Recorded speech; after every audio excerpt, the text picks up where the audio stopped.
Terima kasih Anda masih bersama kami dalam Berita Medan, dan bagi Anda yang baru saja bergabung, kami hadirkan kembali 3 berita utama kami hari ini. 1 dari 3 kawanan bajing loncat yang mencuri 3 kardus susu di kota Medan ditangkap polisi.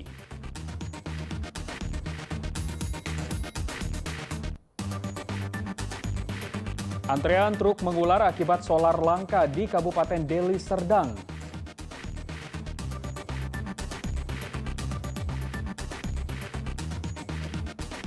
Mencicipi roti bantal mini dengan aneka rasa di kota tebing tinggi.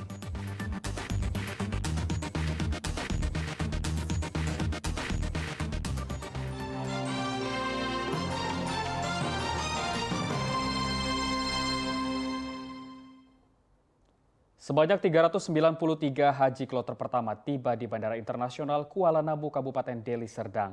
Dalam proses pemulangan kloter pertama ini terdapat 2 orang haji yang sakit ketika dalam perjalanan. 393 haji kloter pertama tiba di Bandara Internasional Kuala Namu, Kabupaten Deli Serdang, Sabtu lalu. Setelah turun dari pesawat, jemaah haji langsung dibawa ke Asrama Haji Medan.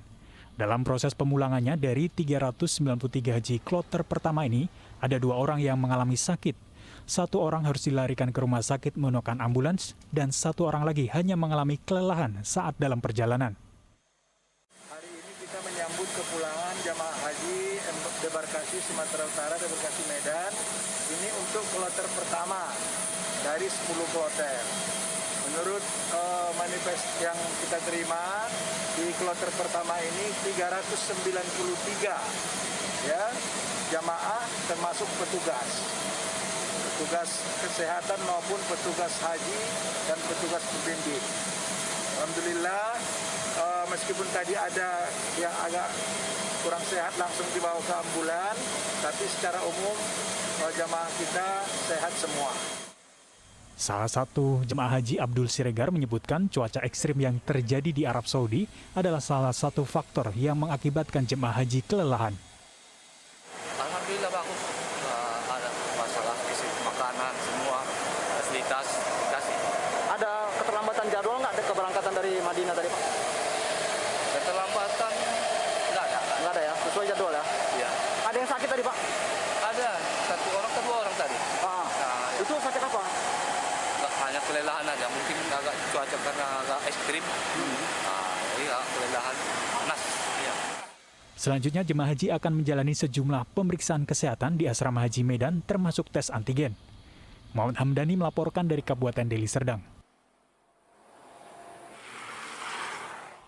Konferensi tingkat tinggi W20 diselenggarakan di Danau Toba, Sumatera Utara. Para delegasi perempuan dari 16 negara diajak mengenal UMKM lokal yang melibatkan perempuan.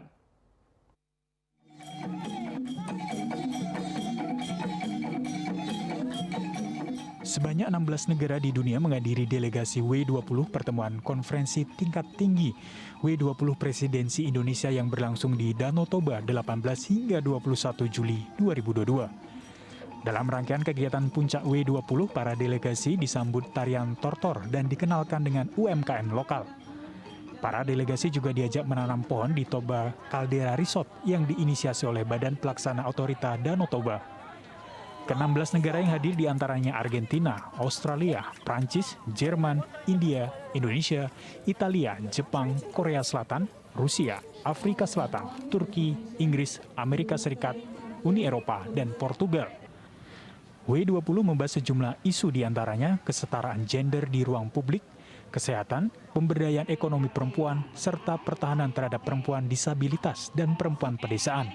Kami akan juga memberikan pelatihan dan pendampingan karena seperti W20 ini hadir di sini, kita harus pastikan kesiapan kita dalam menyambut agar wisatawan itu merasa nyaman dan aman berwisata di Danau Toba. Ketua W20 Indonesia Hadriani Uli Silalahi mengatakan bahwa pertemuan ini mendatangkan para delegasi-delegasi dari sejumlah dunia untuk memutuskan hal apa yang akan diajukan W20 untuk deklarasi di G20 Desember mendatang.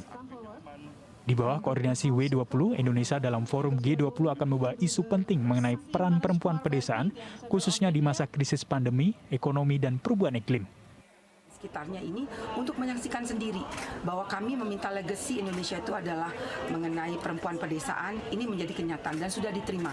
Jadi dalam komunike ini legacy Indonesia adalah mengenai perempuan pedesaan dan mereka sudah accept pada waktu perjalanan dari airport kepada menuju ke Danau Toba ataupun tadi dari mengenai dari hotel menuju ke tempat ini, mereka melihat sendiri bagaimana women empowerment itu sudah ada di sekitar kita. Jadi mereka lihat sendiri wanita pedesaan itu bagaimana tadi kan banyak pedifield ya, kemudian ada macam itu kan kita lewatin selama perjalanan setengah jam. Jadi tadi saya membawa mereka itu kemari betul-betul merasakan bahwa apa yang kita sampaikan kepada dunia ini semuanya mereka melihat langsung. Jadi kita bukan ngomong lip service saja, tapi mereka lihat sendiri. Danau Toba menjadi pilihan lokasi penyelenggaraan salah satu agenda pertemuan W20 Presidensi Indonesia untuk mengangkat dan mempromosikannya ke dunia internasional. Apalagi Danau Toba telah ditetapkan sebagai salah satu destinasi wisata super prioritas. Selain memiliki panorama alam yang begitu indah, adat budaya masyarakat di sekitarnya juga sangat eksotis. Yana Asmara melaporkan dari Kabupaten Toba.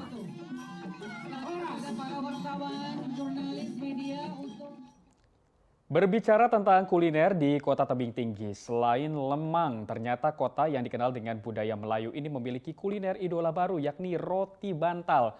Roti yang berbahan baku dasar tepung terigu dengan beraneka ragam rasa menggugah selera bagi para penikmatnya. Berada tepat di pusat Kota Tebing Tinggi di Jalan Ahmad Yani, Kelurahan Pasar Baru, Kota Tebing Tinggi, industri rumahan roti bantal mini dengan berbagai macam varian rasa ini diproduksi. Roti yang berukuran kecil dengan ciri khas tekstur yang lembut dibuat dari bahan dasar tepung terigu yang kemudian dipadukan dengan gula, telur, susu, dan mentega. Cara membuatnya pun tidak begitu sulit. Kesemua bahan dicampur, kemudian diaduk, dan akhirnya dipotong kecil-kecil dan digilas. Setelah itu dibentuk di dalam wadah loyang dan dibiarkan beberapa saat agar mengembang. Setelah mengembang, roti kemudian disemprot dengan cairan susu, lalu dimasukkan ke dalam oven atau alat pemanggang selama 20 menit dengan menggunakan suhu lebih kurang 180 derajat hingga matang. Industri rumahan ini berawal dari ketertarikan pemilik mengkonsumsi roti berisi coklat. Kemudian pada tahun 2019, Novira mencoba merintis usaha dengan beberapa varian rasa yang ada. Siapa yang menyangka maraknya penyebaran virus COVID-19 pada tahun 2020 mengakibatkan usahanya terpuruk. Dan kemudian bangkit pada awal 2021 dengan sistem pemasaran aplikasi pesan makan online dan door-to-door. Jerih payahnya yang tak kenal lelah, kini usahanya banyak dikenal orang dan sudah memiliki 19 varian rasa yang menggugah selera. Harga roti bantal mini Rp30.000 per 10 roti. Inspirasi saya karena pengen makan roti anak saya kemarin kan. Jadi daripada saya harus keluar kota, jadi saya minta buat sendiri. Pemasarannya untuk saat ini sudah keluar kota. Kita udah ke mana ya? Bisa ke ada yang di Sibolga, ada yang kemarin ke Balige, bahkan keluar Pulau Jawa dibawa oleh-oleh. Salah seorang pembeli asal kota Kisaran, Rina, mengaku rela menyempatkan ke Kota Tebing Tinggi hanya untuk membeli roti bantal ini. Ya pertama dikasih teman kan, terus nanya di mana. Jadi kalau kemarin mau kemarin udah tutup, jadi ini pas lewat lagi tinggal lagi lah. Rasanya kan mana rupanya? Rasanya enak, makanya dicariin. Ini dari mana, Bu? Dari Kisaran kita. Soal harga? Kalau harga oke lah, nggak mahal, rasanya enak. Kini pemasarannya pun tidak hanya di dalam kota. Roti bantal mini sudah menyebar di beberapa kota di Sumatera Utara dan Pulau Jawa. Muhammad Hamdani melaporkan dari Kota Tebing Tinggi. Dan informasi kuliner tadi mengakhiri berita Medan hari ini. Saya Doni Hermatra mengucapkan terima kasih atas perhatian dan kebersamaan Anda. Selamat beraktivitas dan sampai jumpa.